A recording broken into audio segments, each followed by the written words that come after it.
My name is Frank Piper. I'm the Regional Director for Gemalto. I look after predominantly our cybersecurity business, and one of the things I wanted to take you through today is a little bit about what we have done over the last sort of 12 months or so in terms of a number of different surveys and initiatives that we've put in the marketplace to do some snapshotting of what consumers and customers, our own customers, are actually saying about the state of payment security.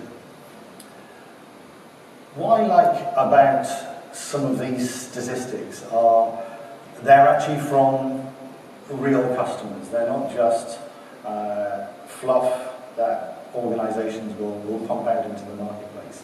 We benchmark them. We can actually give you all the data and the stats behind this if you want it. So you can actually see how much it actually represents into each geo around the world. But if we actually drill down into some of these things, I think that the thing I like the most is this bottom one. The security of payment data is not always a top priority, right? That's crazy, right?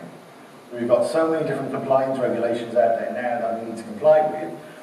Payment data should be one of the most secure bits of information that we actually look after. In terms of trends, these are sort of traditional controls that people are actually putting in place in order to protect information. Top one being firewall, yes, absolutely. We all know now that the perimeter is the perimeter, but it's not the perimeter anymore because we're all using third parties, we're all using cloud providers. So the perimeter does not exist. We've all got mobile devices that move information between places. So spending money on a firewall, yes, that's great, but should we really be spending our money somewhere else where we'll actually get better bang for buck? And then obviously you've got antivirus. Yes, we need all of these. I'm not saying we don't, but I think we could probably prioritise and actually spend our money somewhere else where you will actually get better return. And in terms of some of the security that is actually in place. So if we look at the technologies used, 43% of companies use encryption or tokenization at point of sale, and 27% have plans to implement, and 30% do not use it at all. That's quite an interesting statistic, especially when we're looking at the different payment technologies that we have out in the marketplace and how we're actually going to market through multiple channels. How do we actually then look at which standard do we need to adopt? Like I quite nicely picked up on, covered quite in detail, the PCI range of standards. I like PCI. I think it's a great guide. Okay, it's got a lot of loopholes. It's got a lot of get out of jail free cards, shall we call it? But it is there, and it's a good baseline. You know? But it shouldn't replace any of your normal ISO 27001 kind of security frameworks that you have in place.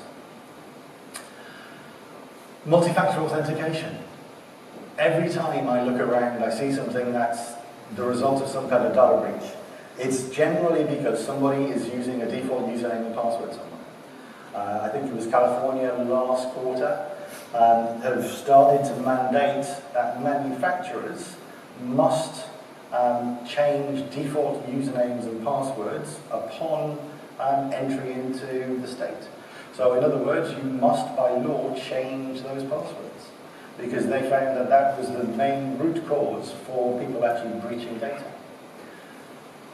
2FA has been around for a long, long time. Facebook has it, Google has it, you can use your social accounts to authenticate yourselves. There is multiple streams right now going on around about digital IDs and national IDs. So there's a whole lot of information that's actually happening in the marketplace. But the ownership is changing, right? The landscape of the data owners are actually changing. 28% CIO, 26% the business unit, 19% compliance, 2% audit.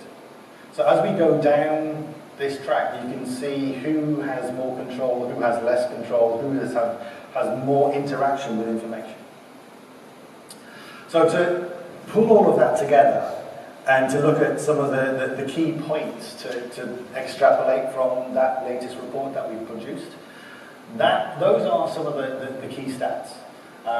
The one I will point out is this one here.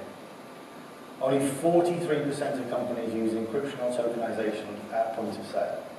So that means when you swiped that point, 57% of all your transactions that hit the acquirer are unsecured. That is a problem in my mind. Okay? So we should be looking at ways of how we actually interact with the ecosystem that we have in order to actually secure the whole life cycle of our payment network. I'm not going to read that. Right? What I will do is I'll point you to this website here. Great website, insideprivacy.com. There is a load of stuff in there. But what I pulled out from this was just something that I pulled out the other day. And this is looking at PSD2, which is the European Directive for Open Banking and everything else. We'll probably hear a load more about that over the next 24, 48 hours. But then also how it conflicts with GDPR. And then it conflicts with PCI. So you've got so many different things that you're having to comply with that you're actually breaking some of the big mandates for open banking, which is supposed to open stuff up, but then you've got to get permission from there, and then somebody says, no, you can't do it. So where do we go? How do we fit all this together? It is a real difficult question. More locally, we had the notifiable data breach rules came into play in February this year. That's actually been really quite interesting. So in the whole of, I think it was 2016, there were 63 notifiable breaches in Australia. In the first half of this year, there's been 245 since this came in. So that's explaining why it's important to actually secure information. I would recommend you all to have a look at the OAIC website for that. There's some fantastic stats that actually drills down as to which industry sectors, how the breaches actually occurred, what were the root causes of all of those breaches as well. And then we've got the monster that is GDPR that a lot of people say, oh, it doesn't bother with us, but it does. And how do you actually comply with all of these things? So that's the NDB stuff. Makar again mentioned PCI earlier on today. So what I wanted to do on this slide was really just to pull down the 12 core items that people should be looking to adapt and adopt and follow through and fit into their methodologies. I think the key for all of this stuff as well is once you've actually done it, record it. Keep a record of how all of that information is being stored. We live in a cyclical society. People move around. So if somebody moves who's been looking after this stuff for 20 years, that knowledge is going to move with them, unless it's recorded somewhere. Okay? And then when an auditor like UL or somebody else comes in to actually do your analysis, you're scrabbling around like crazy trying to find all of these bits of information which have left with the guy who's retired.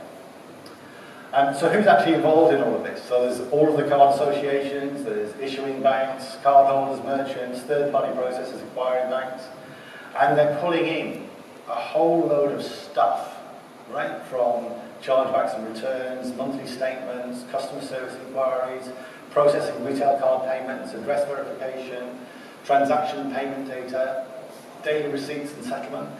This is pulling in personal information. This is where privacy really starts to come into how you actually manage payments in the real world. Poor guy in the middle doesn't really know what the hell is going on, right? Because he's got information that he's giving away left, right and centre and has zero control over who's actually managing all of this stuff. So, we have been looking at this for a long time.